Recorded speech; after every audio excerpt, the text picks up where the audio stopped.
অবৈধ অভিবাসী গ্রেপ্তারে যুক্তরাষ্ট্র জুড়ে চলছে সাঁড়াশি অভিযান। স্মরণকালের ব্যাপক ধরপাকড়ে আতঙ্কে দিন পার করছেন দেশটির কাগজপত্রহীন অভিবাসীরা। এরই মধ্যে গ্রেপ্তার করা হয়েছে হাজার হাজার অভিবাসীদের। দেশে ফেরত পাঠানো হচ্ছে তাদের। এমন পরিস্থিতিতে আতঙ্ক আরও বাড়িয়েছে প্রেসিডেন্ট ট্রাম্পের নতুন এক নির্বাহী আদেশ। এ আদেশে যুক্তরাষ্ট্রে যেসব বিদেশি শিক্ষার্থী গাজা ইসরায়েলি হামলার পরে ফিলিস্তিনিদের পক্ষে বিক্ষোভে যোগ দিয়েছিলেন তাদের নিজ দেশে ফেরত পাঠানোর কথা বলা হয়েছে।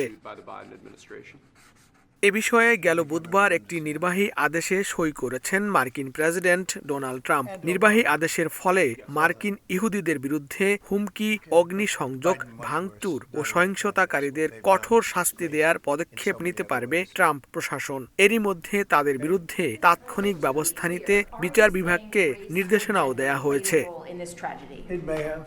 মানবাধিকার গোষ্ঠী ও আইন বিশেষজ্ঞরা বলছেন, ট্রাম্প প্রশাসনের নতুন এই পদক্ষেপ বাক স্বাধীনতার অধিকার লঙ্ঘন করবে এবং তা আইনি চ্যালেঞ্জের সম্মুখীন হতে পারে। এদিকে মুসলিম advocacy group American Islamic relation council জানিয়েছে, ট্রাম্প যদি এটি বাস্তবায়নের চেষ্টা করেন তবে আদালতে এই আদেশকে চ্যালেঞ্জ করা হবে।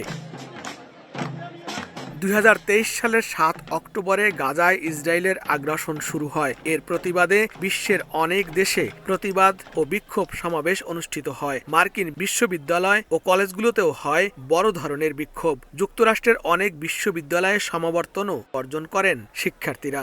আন্দোলন ঠেকাতে শিক্ষার্থীদের বিরুদ্ধে ব্যবস্থা নেয় অনেক প্রতিষ্ঠান। সে সময় ডোনাল্ড ট্রাম্প বলেছিলেন, ক্ষমতায় গেলে ফুটেজ দেখে এসব বিক্ষোভকারীদের চাকুরি বঞ্চিত সহ গ্রেপ্তার করে তাদের নিজ দেশে ফেরত পাঠানো হবে।